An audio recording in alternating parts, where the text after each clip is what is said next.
Nagpapatuloy po tayo sa ating serye ng mga mensahe tungkol sa incommunicable attributes of God. Ang title po ng mensahe ngayong hapong ito ay Ang Diyos na Hindi Nagbabago. Ang Diyos na Hindi Nagbabago. Ilan sa inyo ang nakaranas na meron kayong kinausap na kaibigan na makikita kayo sa ganitong oras, sa ganyang lugar, tapos hindi sumipot. O kaya, nagbago na ang isip. O kaya, tinamad. Nakakainis po yun, di po ba? Yung iba po sa atin na matagal nang may asawa, no? Madalas, sabi nga ni Pastor Bong Durana kaninang umaga, tinatanong tayo ng mga asawa natin, hindi pa ba nagbabago ang iyong pag-ibig para sa akin? Mahirap po yung tanong na yun.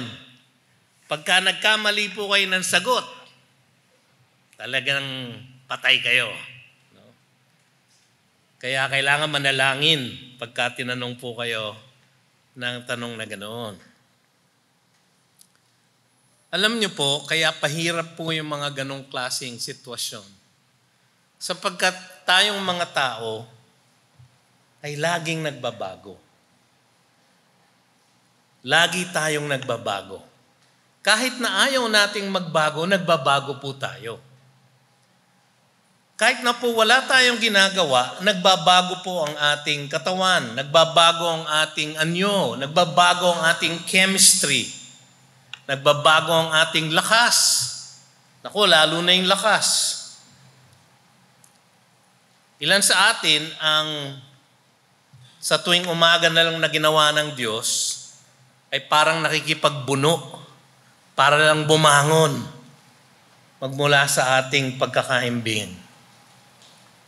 O di kaya, pagka tayo matutulog na, parang napakalaking hirap yung makatulog. Dati naman, isang sandal lang natin, tulog na tayo. Lagi po tayo nagbabago.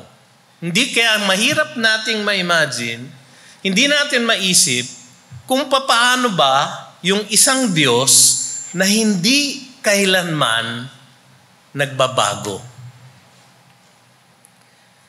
Ang ating layunin sa pag-aaral ng mga kagilagilalas na katangian ng Diyos ay upang lalo pang lumawak ang ating pagkakilala sa Kanya. Lumalim ang ating pananambahan sa Kanya. At lalong tumibay ang ating pananalig sa Kanya. Napag-aralan na natin na siya ang Diyos na makapangyarihan sa lahat. Siya ang Diyos na ganap ang kaalaman ng lahat. At Diyos na sumasa lahat ng dako. Ang hirap isipin sapagkat itong mga bagay na ito ay malayo para sa atin na mga tao. Ngayon naman, pag-aaralan natin ang ating Diyos na hindi nagbabago. Sa isang daigdig na palaging nagbabago. Pabago-bago ang klima.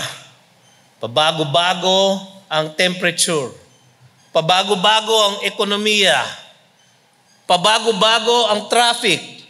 Ay, hindi nga pala nagbabago yun, ano? Dahil parang permanente na ang traffic dito sa atin. No? Ang sabi nga daw nila, ang Maynila ay may instant traffic. Add a little water, ulan, at traffic na. No? Ganyan nakapermanente ang traffic sa atin. So ang pagbabago lang ng traffic ay ang bilis ng inyong gapang sa traffic. Pero nagbabago pa rin.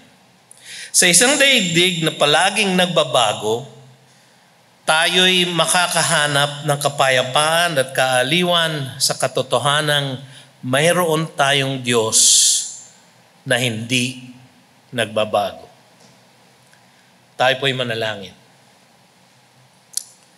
Panginoon, sa hapong ito, ang dalangin po namin ay punuin mo ang aming puso at isipan ng katotohanan ng inyong hindi pagbabago sa kahit na anong panahon at magpakailanman.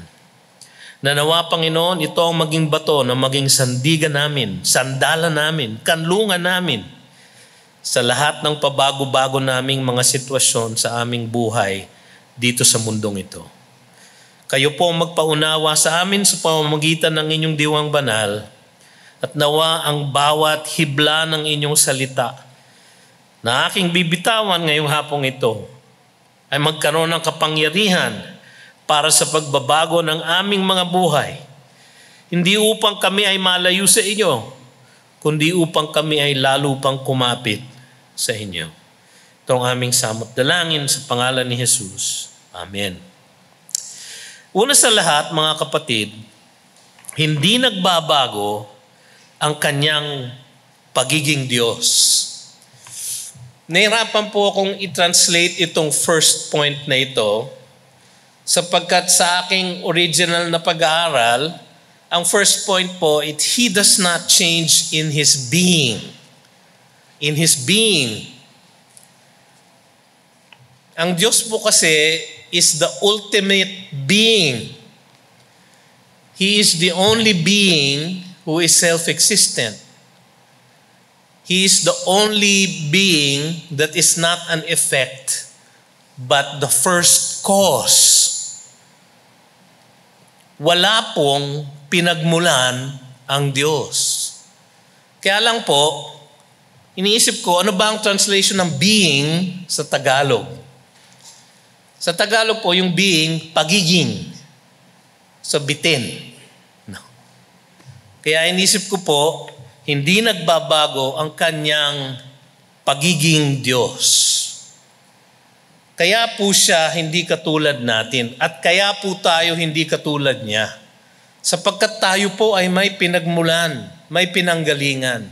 Siya po, wala. Siya po ang pinagmulan ng lahat. At kung titigil ang kanyang pagiging Diyos, kung magbabago ang kanyang pagiging Diyos, lahat po tayo will stop to exist. Because we live and move and have our being in Him. Alam niyo mga kapatid, yun ang sinasabi ng ating teksto ngayong hapong ito. Magugunaw ang sangnilikha, ngunit siya ay magpapatuloy. Ang sabi sa Psalm 102, yung binasa natin kanina, of old you laid the foundation of the earth, and the heavens are the work of your hands. They will perish, but you will remain. They will all wear out like a garment.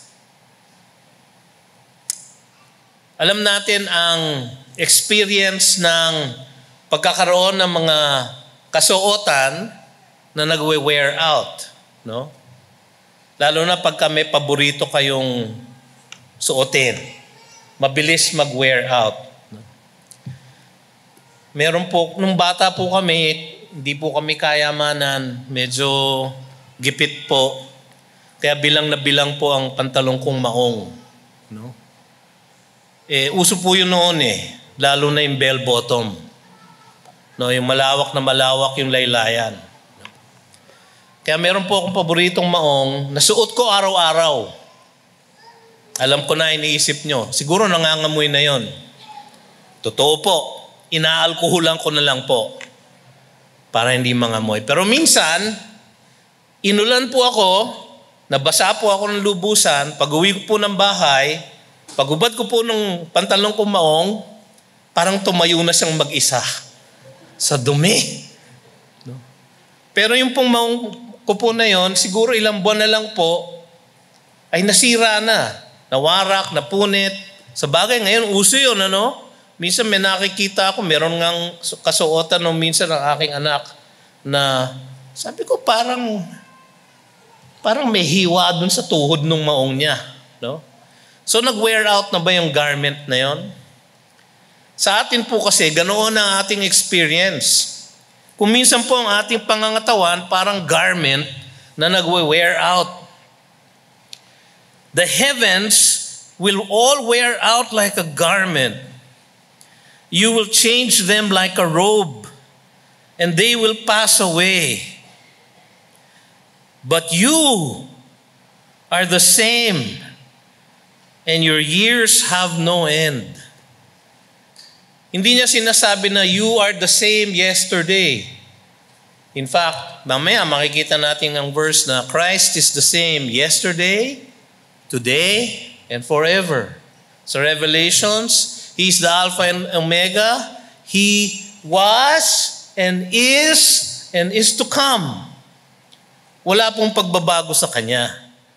Kahit na gumuho na po ang sanlilikha, at minsan napakahirap pong isipin, ito pong laki ng ating mundo, yung lawak po ng ating universe. Paano kaya yan magpa-pass away? Pero ang sabi ng Biblia, isang araw ang lahat ng yan ay babaguhin niya. And they will all pass away, but He will remain. Ang Diyos po hindi nagbabago sa Kanyang pagiging Diyos. Siya ay laging Diyos. He is the ultimate being. He always is.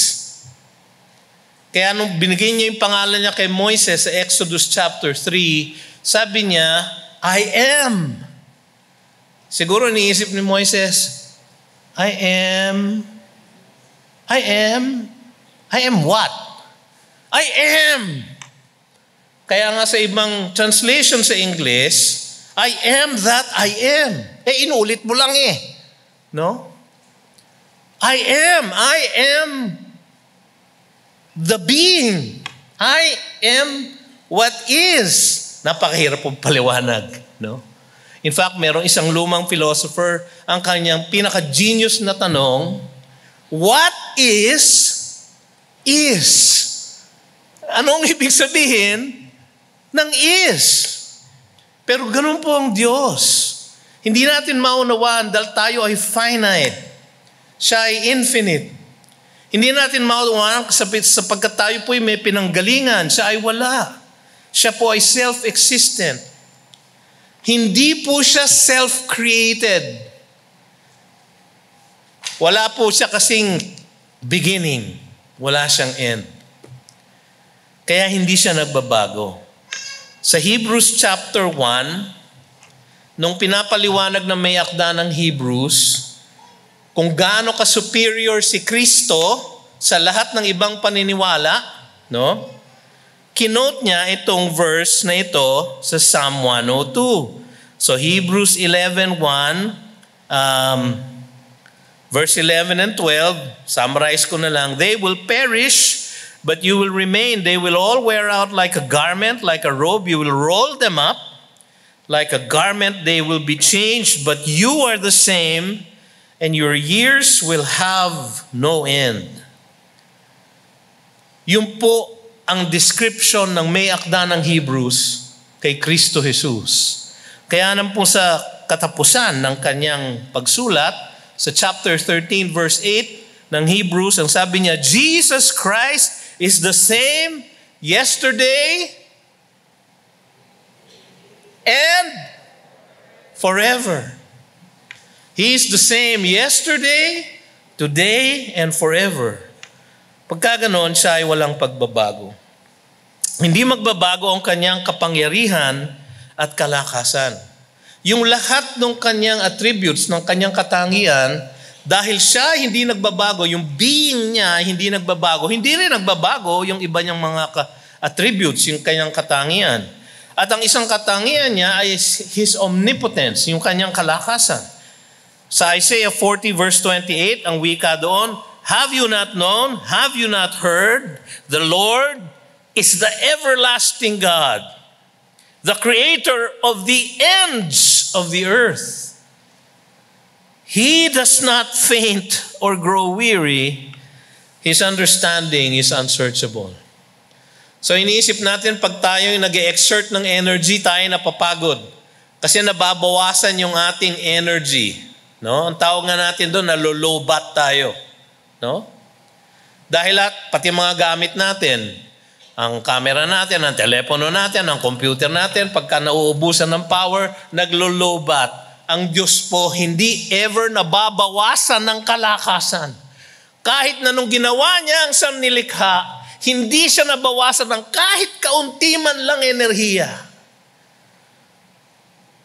Hindi nagbabago ang kanyang kapangyarihan. Hindi rin nagbabago o magbabago ang kanyang ganap na kaalaman ng lahat. Siya ay omniscient.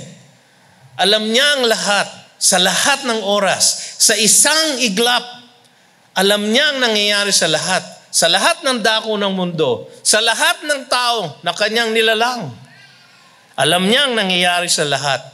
Hindi siya kailangan turuan, hindi niya kailangan matuto ng kahit na ano pang karagdagang kaalaman sapagkat alam na niya ang dapat malaman. Hindi po nagbabago yon. Isaiah 40 verse 14. Whom did he consult and who made him understand? Wala. Who taught him the path of justice and taught him knowledge? Wala rin. And showed him the way of understanding? Wala. Hindi niya kailangan dagdagan ang kanyang kaalaman sapagkat alam na niya ang lahat. Hindi rin magbabago ang kanyang pagiging walang hanggan. Yung kanyang eternality. Psalm 90 verse 2. Before the mountains were brought forth, or ever you had formed the earth and the world, from everlasting to everlasting, you are God. Yung po ay isang salmo na sinulat ni Moises. Baka na hindi nyo alam, si Moises ay may sinulat na isang salmo, Psalm 90. No? At sabi nga ni Moises doon, Lord, you have been our dwelling place in all generations. Kasi yung huling 40 years ng buhay ni Moises, palipat-lipat sila ng tirahan sa ilang.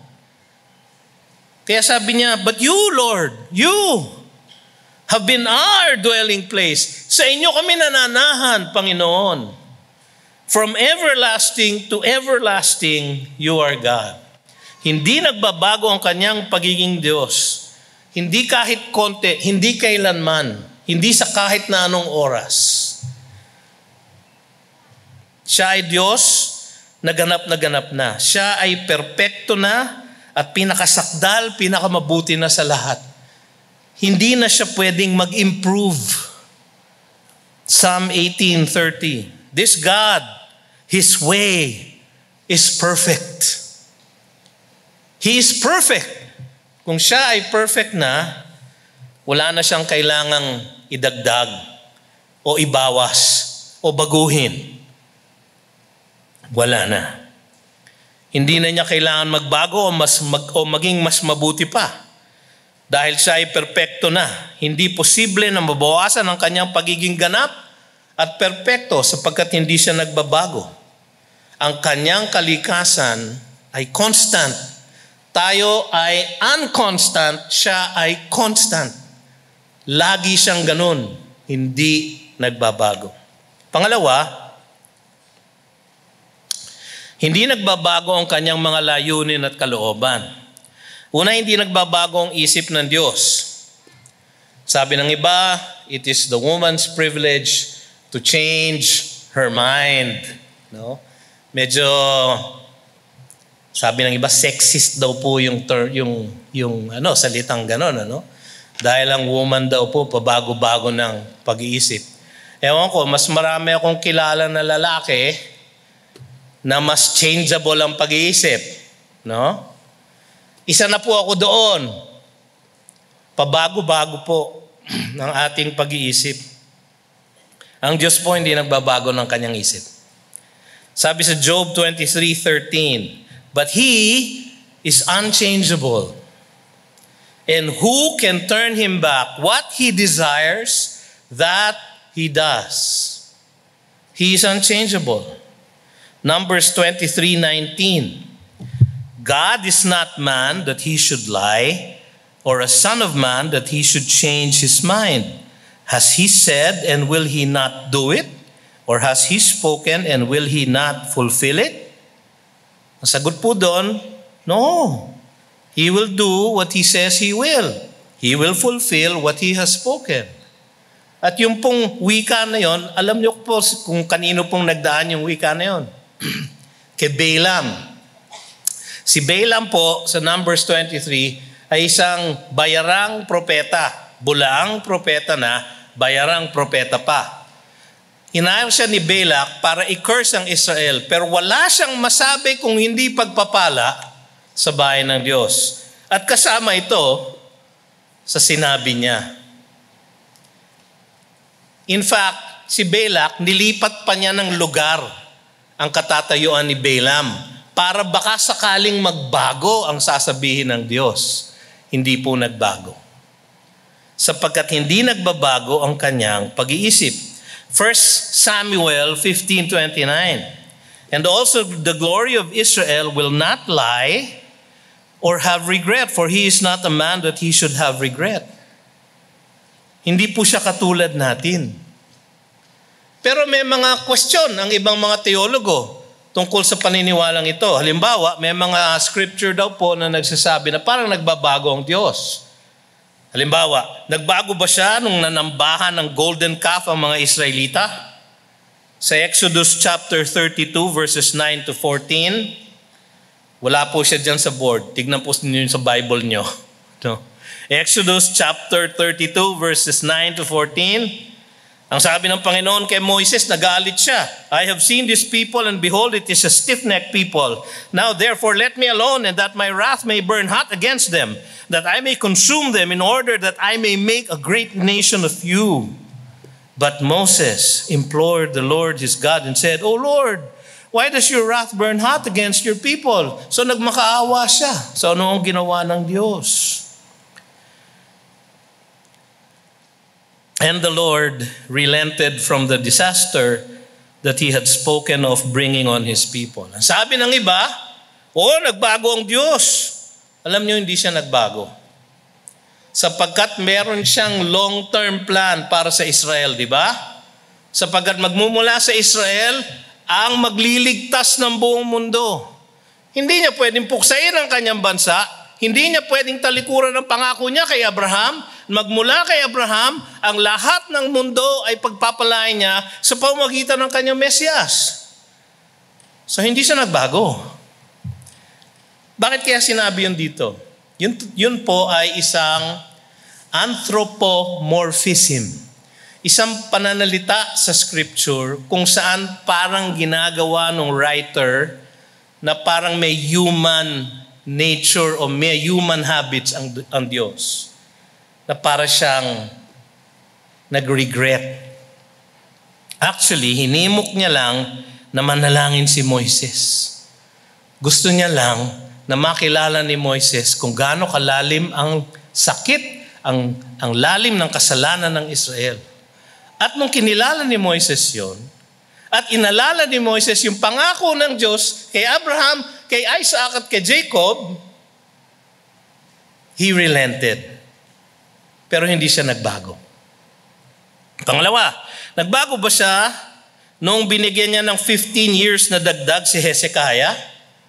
Sa Isaiah 38 verses 1 to 6, sinabihan ng Diyos sa pamamagitan ni Isaiah si Hezekiah na ikaw ay magkakasakit at ikaw ay mamamatay na. So sa lungkot niya, si Hezekiah ay umakyat sa kanyang tulugan, humarap sa dingding at siya'y nanalangin, O Panginoong Diyos, maawa ka sa akin. Pahabain mo pa ang aking buhay. Humingi siya ng tawad, humingi siya ng mercy ng Panginoon. At dahil doon, sabi ng Diyos kay Isaiah, bumalik ka doon kay Hezekiah, sabi mo sa kanya, bibigyan ko pa siya ng 15 years. 15 years pa. Alam nyo, hindi naman talaga papatayin ng Diyos si Hezekiah. Dahil hindi pa niya ipinapanganak noon si Manase. yung kanyang magiging heir. Si Manasseh, ang line na iyon, ang pagmumulan ng Mesyas, si Jesus.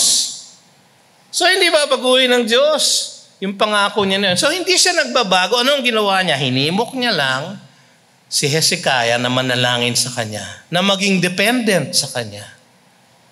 So hindi siya nagbago. In fact, sa Matthew 1:10, sa genealogy ng ating Panginoong Jesus, ang sabi doon, and Hezekiah, the father of Manasseh, and Manasseh, the father of Amos, and Amos, the father of Josiah. Wala siyang balak na tanggalin si Hezekiah, sapagkat yung lahat ng linyang yon ay hindi matutuloy. Doon magmumula ang Mesyas. So hinimok niya lang ng manalangin. Naalala niyo si Jonah, ayaw niyang magpunta sa Nineveh. Dahil sabi niya, pag nagpunta ako doon, at nag-preach ako ng gospel doon, baka may masave doon sa mga yon, galit na galit ako doon sa mga taga Nineveh. Sapagkat yun ay mga Gentile, hindi lang Gentile, kundi mga kaaway ng Israel. So ayaw niya magpunta. Di ba, nagpunta siya sa kung saan? Sa Tarshish, no? Sumakay siya sa vapor. Binagyo yung vapor. Dinaanan ng Christine. No? At dahil sa lakas ng bagyo, sabi niya, ako ang may dahilan nito. Kaya itapon niyo ako sa dagat. Aba, siyempre, masunuri naman yung mga kasama niya sa vapor. O sige, ganun pala ha. O, itatapon ka namin. And he ended up saan? Sa tiyan ng Sambalyena. Sabi ng iba, imposible naman yon. Meron bang imposible sa Diyos? So sa loob ng tiyan ng balyena, nagkaroon sila ng prayer meeting ng Panginoon. At dahil doon sa kanyang pananalangin, siya ay iniluwa doon sa beach, sa metapat ng Nineveh, at siya ay nakapag-preach ng gospel. At ano nangyari? 120,000 ng citizens ng Nineveh ang naniwala sa Diyos. Ang sabi ni Jonah, sabi ko na nga ba, Panginoon kaya ayoko talaga magpunta dito. So nagbago ba ang Diyos? Nung nagrepent yung mga taga Nineveh? Hindi. Ang una niyang sabi kay Jonah, 40 days and Nineveh will be destroyed. So yun ang order ng Panginoon. Binago ba niya dahil sila ay nagsisi? Hindi. Sapagkat kasama dun sa warning ni Jonah sa Nineveh ay ang suggestion na sila ay magsisi. Kung hindi kayo magsisisi, lilipulin kayo ng Diyos. At sila ay nagsisi. O di hindi sila nilipol ng Diyos.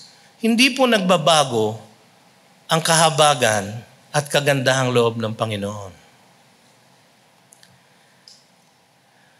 Yung sinabi sa Genesis 6:6, and the Lord regretted that He had made man on the earth, and it grieved Him to His heart. O yung sinabi niya kay Samuel, I regret that I have made Saul king, for he has turned back from following me and has not performed my commandments. Yung ba ay nagbago ba siya? Hindi po. Yung po, katulad po ng sinabi ko kanina, ay anthropomorphism. Isang paglalahad ng isang gawain ng Diyos in human terms para maunawaan nila kung gaano kalungkot ang Diyos na nagkasala ang kanyang mga nilalang. O gaano siya kalungkot na yung hari na pinili ng Israel ay hindi naging tama ang lakad.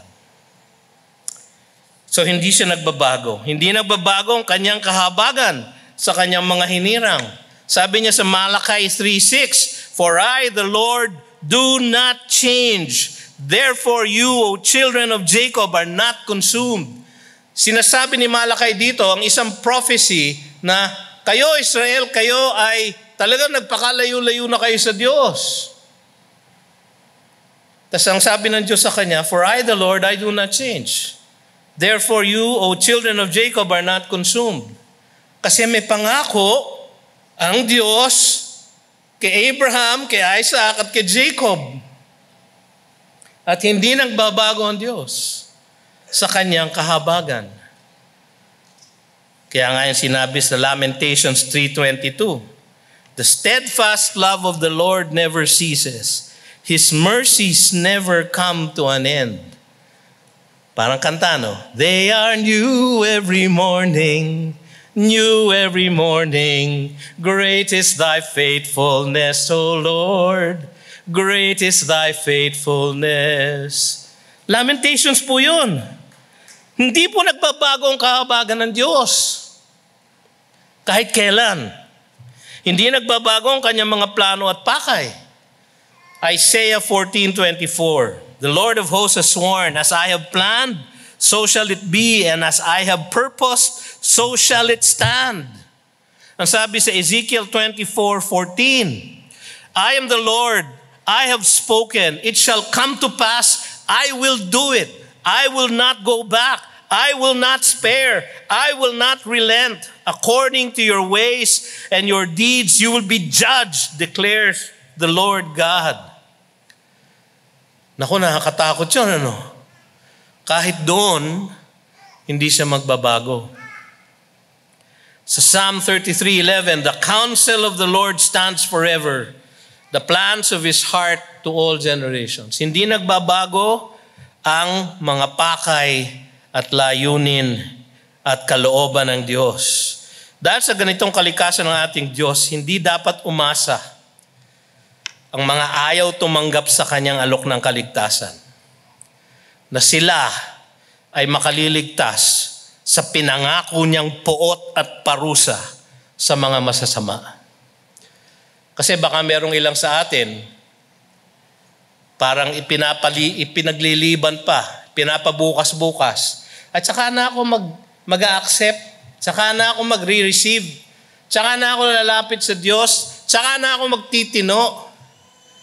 Baka naman kung ako'y mabait, pagka nakatayo na ako dun sa kanyang harapan, magbago ang isip niya. At hindi niya ako itapon sa impyerno. Hindi po. Hebrews 10:26-27. For if we go on sinning deliberately, after receiving the knowledge of the truth, there no longer remains a sacrifice for sins, but a fearful expectation of judgment and the fury of fire that will consume the adversaries. Matakot po tayo. Hindi po magbabago ang Diyos pagdating na ho sa paghuhukom. Kung kayo po ay wala pa sa Kanya, kumanlong na kayo sa Kanya. Kung kayo po ay nagpapakalayo pa sa Kanya, ay naku, lumapit na po kayo. Kung nag-iisip pa po kayo na baka magbago ang kanyang kalooban, hindi po magbabago ang kanyang kalooban. Ang kanyang tingin sa kasalanan ay ganun pa rin. Ang kanyang puot ay hindi magbabago. Pero mga kapatid, hindi rin magbabago ang kanyang kahabagan. Sa kabilang dako, ang lahat ng hinirang niya, lahat ng binuhay niya na maguli, lahat na binorn again niya, lahat ng tumanggap sa Kanya sa pamamagitan ng pananampalataya sa Kanya, pananampalataya na siya rin ang nagkaloob, ay makaaasa na matutupad ang Kanyang pakay para sa kanilang buhay na walang hanggan. Ano ba ang pakay ng Diyos na hindi magbabago? Romans 8:28-30. Pakinggan niyo po ito mga kapatid. For those whom He foreknew, minahal niya from before. For those whom He foreknew, He also predestined to be conformed to the image of His Son, in order that He might be the firstborn among many brothers. And those whom He predestined, past tense, He also called, past tense. And those whom He called, past tense, He also justified, past tense pa rin. And those whom He justified, He also glorified. Past tense pa rin po yun. In other words, glorified na po ang lahat ng naligtas kay Jesus. Kaya sabi sa Ephesians chapter 2, verse 7, He has seated us in the heavenly realms with Christ Jesus. Parang nakaluklok na po tayo sa langit kasama ng ating Panginoong Jesus because we are in Christ. Hindi po magbabago yun. Hindi po magbabago yun. Pangatlo, hindi nagbabago ang kanyang mga tipan at pangako. Hindi nagbabago ang kanyang tapat na pag-ibig sa bawat isang hinirang niya. Deuteronomy 7:9. Know therefore that the Lord your God is God, the faithful God who keeps covenant and steadfast love with those who love Him and keep His commandments to 1,000 generations. Siya po ay may covenant sa atin na nakabase po sa kanyang steadfast love, isang pag-ibig na hindi nagbabago, hindi nagmamaliw, hindi kumukupas. Psalm 103:17, but the steadfast love of the Lord is from everlasting to everlasting, walang katapusan, on those who fear Him, and His righteousness to children's children. Daniel 9:4, nananalangin si Daniel, sapagkat malapit na silang bumalik dapat sa Israel. Malapit na dapat yung ipinangako ni Jeremiah, na yung mga exile ay babalik na sa Israel. Nananalangin siya, sabi niya, I prayed to the Lord my God and made confession saying, O Lord, the great and awesome God who keeps covenant and steadfast love with those who love Him and keep His commandments. Hindi po nagbabago ang kanyang pag-ibig. Hindi rin nagbabago ang kanyang pagtawag at pagpapala. Romans 11:29, for the gifts and the calling of God are irrevocable. Tayo po ay tinawag niya unto salvation. Hindi po magbabago yun. Tayo po ay tinawag niya from even before the foundations of the world. Hindi po magbabago yun. 2 Timothy 2:19, but God's firm foundation stands bearing this seal. The Lord knows those who are His. And let everyone who names the name of the Lord depart from iniquity. Kilala niya lahat ang kanyang pinili. Kilala niya ang bawat isa na mananampalataya sa kanya. Alam niya lahat ang ating pinagdaanan, ang ating pagdadaanan, ang ating mga challenges, ang ating kahinaan. At tayo ay mahal pa rin niya. Hindi po nagbabago yun. Itong isang magandang verse, James 1:17. Every good gift and every perfect gift is from above, coming down from the Father of lights, with whom there is no variation or shadow due to change. Naalala niyo, siguro familiar sa inyo yung linyang yon, ano? There is no shadow of turning with thee. Nasa greatest thy faithfulness po yun. Doon po yung kinuha sa James 1:17. Sinabi po yun ni James sa konteksto ng mga paghihirap na dinadanas ng mga tunay na Kristiyano dahil sila'y namumuhay na ngayon sa Panginoong Diyos. Sabi niya, every good and perfect gift comes from above, from the Father of lights, at hindi magbabago yon. Why? Because there is no variation or shadow due to change in Him. Kahit na anino ng pagbabago, hindi mangyayari sa ating Diyos. Hindi siya uurong sa kanyang pangako, lalo na ang pangakong pagliligtas. Hebrews 6:17-18. So when God desired to show more convincingly to the heirs of the promise the unchangeable character of His purpose, He guaranteed it with an oath, so that by two unchangeable things in which it is impossible for God to lie, we who have fled for refuge might have strong encouragement to hold fast to the hope set before us. Meron ba tayong dahilan na umasa sa ating kaligtasan? Meron, mga kapatid. Unchangeable character ng ating Diyos. Unchangeable na pangako niya. Meron tayong pwedeng tanganan. Meron tayong pwedeng tindigan. Meron tayong pwedeng sandalan. Meron tayong pwedeng kanlungan. Sapagkat siya ay hindi kailanman magbabago sa kanyang mga pangako. Ano ang ating tugon sa ganitong panatag at hindi nagbabago na Diyos magpakailanman? Ano ang tugon dapat natin? Una, ang ating Diyos na sinasamba at pinananampalatayanan ay ganap na at wala nang ibubuti pa. Siya na ang pinakasakdal na Diyos. Maaari nating italaga ang ating buhay sa Kanya. Buhay natin ngayon at buhay natin magpasawalang hanggan.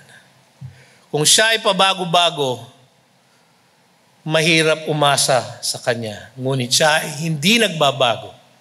Datapwat tayo ay dapat umasa sa Kanya. Pangalawa, maaari nating asahan ang Kanyang kalooban para sa ating daigdig, para sa buong sangnilikha, at para sa atin. Hindi niya babaguhin yon. Ang Kanyang kalooban para sa daigdig na ito ay babaguhin niya in the end. Darating ang Kanyang anak, i-establish ang Kanyang kaharian dito sa lupa. Babaguhin ang lahat ng tao. At ang Kanyang mga hinirang na nampalataya sa Kanya ay Kanyang iaakyat sa langit at gagawing mga kasama niya sa pamamahala ng Kanyang kaharian. Yan ang Kanyang kalooban. Yan ang kalooban niya na nasa Biblia. Hindi magbabago yan. Pangatlo, maaari nating sandalan ang lahat ng Kanyang mga dakilang pangako. Kaligtasan, pagbabanal sa atin hanggang tayo'y maging kawangis ni Kristo, at kalwalhatian sa Kanyang piling sa langit.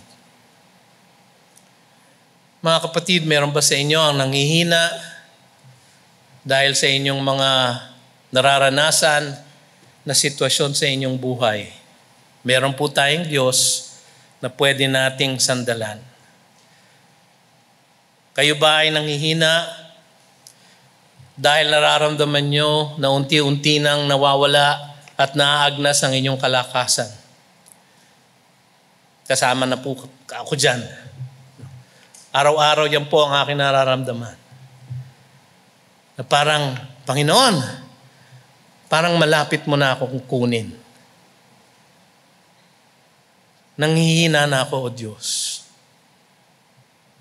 Parang every weekend na lang, meron akong binubuno na sakit. Pero ako'y lingkod niya at dapat akong maging tapat at tanging kalakasan lang niya ang aking pwedeng sandalan. Yung kalakasan niya na hindi nagbabago. Pangako niya na hindi nagbabago. Layunin niya na hindi nagbabago. So kung meron po kayong sakit, ipasa Diyos po natin. Siya po ang may hawak ng lahat. May pangako siya sa atin. May pangako siyang kalwalhatian. May pangako siyang pangangalaga para sa ating mga mahal sa buhay. May pangako siya sa atin, mga kapatid. Hindi magbabago ang pangakong yon. May pag-ibig siya sa atin na hindi magbabago. Nawa yun ang ating tanganan. At sa ganong paraan, tayo ay lalong manambahan sa Kanya. Tayo po'y manalangin. Panginoon, marami pong salamat sa inyong mensahe sa amin sa hapong ito. Malinaw po ang inyong katuruan magmula sa inyong banal na salita.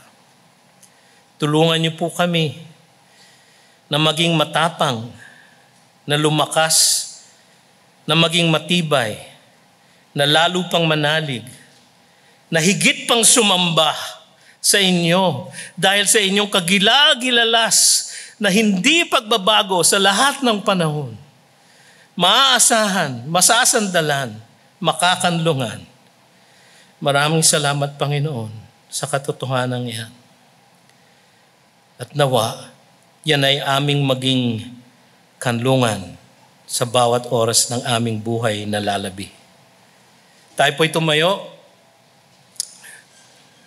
Tanggapin ninyo ang basbas at pagpapala ng Diyos Amang makapangyarihan sa lahat at ng kanyang anak na si Kristo Jesus na ating mananakop at tagapagligtas at ang pakikipisan, tanglaw at gabay ng kanyang diwang banal magmula ngayon at magpasawalang hanggan, O aming Diyos na hindi kailanman magbabago. At ang lahat ay nagsabi, Amen at Amen.